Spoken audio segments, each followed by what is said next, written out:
நமஸ்காரம். பகவத் ராமானுஜருடைய திருநக்ஷத்திரம் பிறந்த நன்னாள் இன்றைய தினம் சித்திர மாசத்து திருவாதிரை திருநக்ஷத்திரம். பராபவ ஆண்டு சித்திரையில் செய்ய திருவாதிரை. ஸ்ரீபெரும்புதூரில் அவதரித்தார். அவர் அவதரித்து 1000 ஆண்டுகளுக்கு மேல் ஓடிவிட்டன. அவர் நமக்குன்னு சொல்லிவிட்டு போன பொக்கிஷமான புதையல்களான அர்த்தங்கள் பல.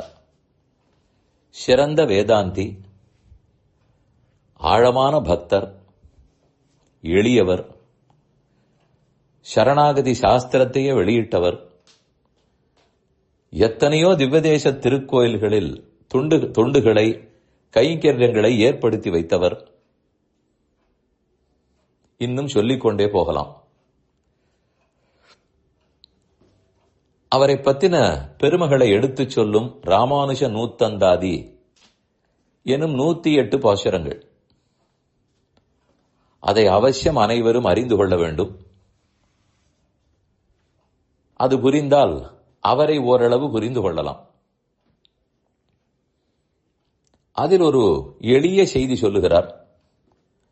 இது ராமானுஜர் நமக்குன்னு செய்த உபதேசம். உயிரை உடையவன் நாரணன் என்று அறிய வேண்டும். அது சுலபத்தில் அறிந்து கொள்ள மாட்டார்கள். இந்த ஆத்மாக்களுக்கெல்லாம் சொந்தக்காரர், உடையவர் திருமால், ஸ்ரீமன் நாராயணன். நாமே நமக்கு என்று சொல்லிக் கொள்ளாமல் நாம் அனைவரும் பெருமானுடையவர் என்று புரிந்து கொள்ள வேண்டும்.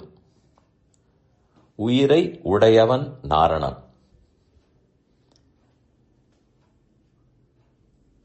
ஆனால் இதுக்கு ஏதாவது ஆவணம் இருக்கிறதா? சாட்சி பத்திரம் இருக்கிறதா? எங்கு சாதிக்கலாம்னு கேட்போம். எதற்கும் சாட்சி கேட்போமே, பத்திரம் கேட்போம். பத்திரமாக இருக்கிறது. வேதங்கள், இதிகாச புராணங்கள் தான் இந்த ஆத்மாக்களை எல்லாம் உடையவர் அவர் என்பதற்கு பிரமாணங்கள், பத்திரங்கள்.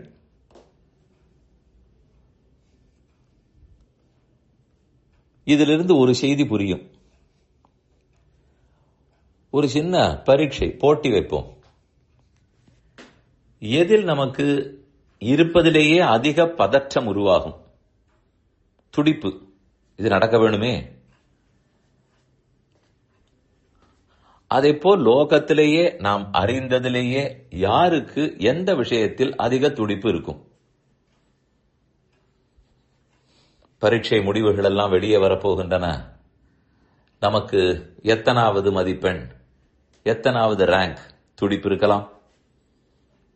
மருத்துவமனையில் ஒருத்தரை சேர்த்திருக்கிறோம், சரியாகி விடுவாரா? இன்னும் துடிப்பு. எங்கோ திடீரென்று ஒரு குழந்தையை காணோம், கிடைத்து விடுமா? அதைவிட துடிப்பு. சின்ன விஷயத்திலேருந்து பெரிய விஷயம் வரை எதற்கோ துடிக்கிறோம், தவிக்கிறோம், பதற்றப்படுகிறோம். யாரேனும் கல்லூரிக்கோ பள்ளிக்கூடத்துக்கோ போய்விட்டு திரும்ப வர நேரமானாலே துடிக்கிறோம். இப்படி அடுக்கிக் கொண்டே போகலாம்.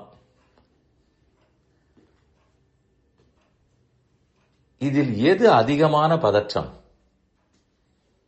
ஒவ்வொருத்தர் தாங்கள் பதறுவதுதான் உலகத்திலேயே கட்டமான பதற்றம் என்று சொல்லிக் கொள்வார்கள், வாதாடுவார்கள். ஆனால் இது எல்லாவற்றை விட ஒரு பதற்றம் இருக்கிறது, ஒருவருக்கு இருக்கிறது. அது ஜீவாத்மாக்களுக்கு இருக்கிற பதற்றமே இல்லை. நாம் என்ன பதறினாலும் இரவு ஒரு நாள் பதறி முழித்துக் கொண்டிருக்கலாம், 2 நாட்கள், 3 நாட்கள். அதற்கு மேல் யாராலும் தூங்காமல் இருக்க முடியாது. தூங்கி போய்விடுவோம். அவ்வளவுதான் பதற்றம். அடுத்தது அப்படியே தள்ளி கொண்டு போனாலும் நாம ஓஹோங்கிற மார்க்ஸோட பாஸ் பண்ணிவிட்டோம் நினைத்தாலும் பதற்றம் போய்விடும். இல்லை தேரவில்லை நினைத்தாலும் பதற்றம் போய்விடும். எத்தனை நாள் இருக்கும்? அதே போல மருத்துவமனையில் இருப்பவரை பற்றியும் இரண்டு புறமும் இருக்கலாம். இதெல்லாமே 2 நாட்கள் 3 நாட்கள் மிஞ்சி போனால் 1 வாரம் பதற்றம் போய்விடும். அதனால் இதெல்லாம் கணக்கிலே எடுக்கவே கூடாது. நமக்கு அந்த நிமிஷத்துக்கு பதற்றம்னு தோணும். உப்பும் தண்ணியும் பட்டால் எல்லாம் போய்விடும். ஆனால் இந்த ஒவ்வொரு ஜீவனும் நல்வழிப்பட்டு பெருமான் தான் உடையவன், உயிரை உடையவன் என்று உணர்ந்து முக்தி பெற ஆசை கொண்டு அவருடைய திருவடிகளே சரணம் என்று வந்துவிட வேண்டுமே. அது எப்போது நடக்கும்? இந்த பதற்றம் பெருமானுக்கு இருக்கிறது. அவருக்கு இருக்கக்கூடிய தவிப்பு, சொத்தை உடையவருக்குத்தானே சொத்தை பத்தின தவிப்பு தெரியும். நமக்கா தெரியும்? சொத்துக்கு தவிக்க தெரியாது. சொத்தை உடையவருக்குத்தான் தவிப்பு புரியும். இந்த உயிரை உடையவனாக பெருமான் இருக்கிறபடியால் இப்படி நமக்காக தவிக்கிறார். இதில் ஆச்சரியம், நாமெல்லாம் துடிக்கிறோம், பதற்றப்படுகிறோம் என்றால் நியாயம். ஏனெனில் நம்மால் அந்த விஷயத்தில் ஒன்றும் பெருசாக செய்ய முடியாது, பதறத்தான் முடியும். ஆனால் பெருமான் அப்படி அல்லரே. அனைத்து சக்தியும் பெற்றவர், சர்வஜன், அனைத்து ஞானமும் பெற்றவர், ஆற்றல் மிக்கவர். அப்படி இருக்கும்போது அவர் பதற வேண்டுமா? நினைத்தால் முடித்து விடலாமே. சங்கல்பத்தாலே உலகத்தை படைப்பவர். நான் திருந்தி நாளைக்கே பக்தனாகிவிட வேண்டும்னு சங்கல்பிக்க கூடாதா? இதற்கு பதற வேண்டுமான்னு தோன்றும். அதுதான் அவருக்கு இருக்கக்கூடிய மிகச்சிறப்பான குணம். இந்த ஜீவனுக்கு ஞானம் கொடுத்திருக்கிறோம், தான் முடிவெடுக்கிற சுதந்திர தன்மையும் கொடுத்திருக்கிறோம். அவராக என்னை பற்ற வேண்டும்னு முடிவெடுத்து வர வேண்டும். அதற்கு வேண்டிய எல்லாவற்றையும் நாம் செய்வோம். ஆனால் இசைவு, ஆசை அவரிடத்தில் தான் ஏற்பட வேண்டும். அது அவருடைய முடிவு என்று நம்மிடத்தில் அதை விட்டு இருக்கிறார். அதனால்தான் இத்தனை பதற்றம். ஏதானும் நம்மை சரியாக காப்பாற்றாமல் போய்விட்டால் நம்மை விட அவர் பதறுவாராம். இவனை நாம் ரட்சிக்காமல் போய்விட்டோமே, நான் காவலில் சோர்ந்து போய்விட்டேனான் நினைப்பாராம்.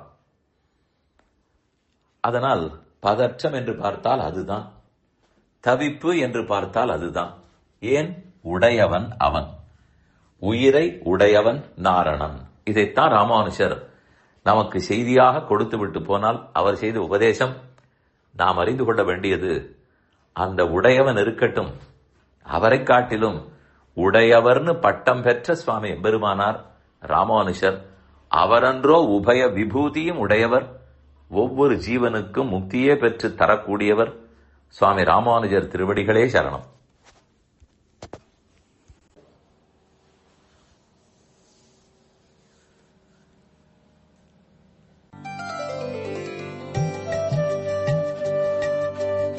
இந்த என் பணி ஆடியோவை உங்களுக்காக வழங்கியவர் வேலுக்குடி ஸ்ரீ கிருஷ்ணன் சுவாமி. இந்த ஆடியோவை தினமும் உங்கள் மொபைலில் பெற கிஞ்சித் என் பணி KINCHITENPANI என்ற ஆப்பை கூகுள் பிளே ஸ்டோரிலோ அல்லது ஆப்பிள் ஐ ஸ்டோரிலோ டவுன்லோட் செய்து கொள்ளவும். தினம்தோறும் இது போன்ற உபன்யாசங்களை கேட்டு மகிழவும்.